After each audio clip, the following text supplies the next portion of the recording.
okurabura hakuhandikisa amaduuka agarikuguza emibazi nikwijaho bwanyuma yaba Allied Health Professionals Council kushohoza ebihandiiko aha mikutu y'emitimbagano barikweta bari omu murimo gw'okuguza emibazi okuhandikisa amaduuka gaabo okutungurisa okugambaho omu rukiiko rw'abanyamakuru ha ofisi y'ekitongore kya National Drug Authority omuri Kampala Abiaz Rwamwiro ry'omugambirizi w'ekitongore eki nagira ngu Allied Health Professionals Council ebyetandikire bigwire naye nga ekitongore kya National Drug Authority twagala kukakasa Abannayuganda nti kyekitongole kyokka ekikirizibwa mu mateeka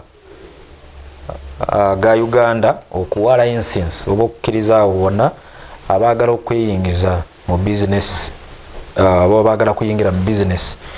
ez'okutunda eddagala nga walimu ne drug shops. To my members as nurses and midwives together with dispensers who own licensed drug shops, we've always known that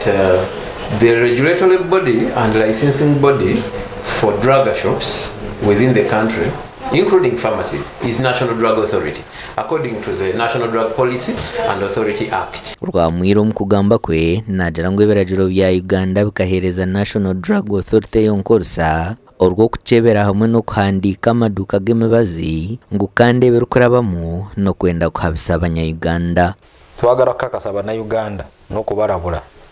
nti bino ebya Allied Health Professionals byeyingizamu bimenya amateeka era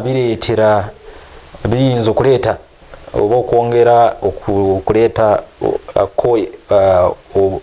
confusion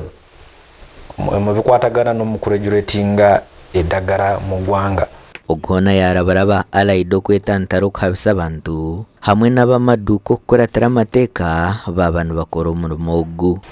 Ku lwekyo National Drug Authority erabula era edirectinga aba Allied Health Professional Councils okuyimiriza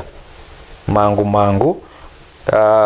bye babadde bagamba nti baagala kutandika okulayinsinga drug shops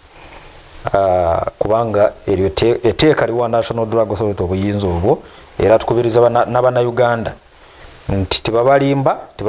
tebabuzaabuzibwa kubanga anayingiza oba anakolagana n'abo abakyamu nga National Drug Authority tujja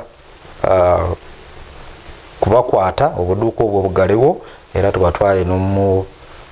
mbuga z'amateeka okweyingiza mu kutunda eddagala nga tebalina ebisaanyizo kuva gye tuli. Amakuru aga gashakwa na Good Fatuma.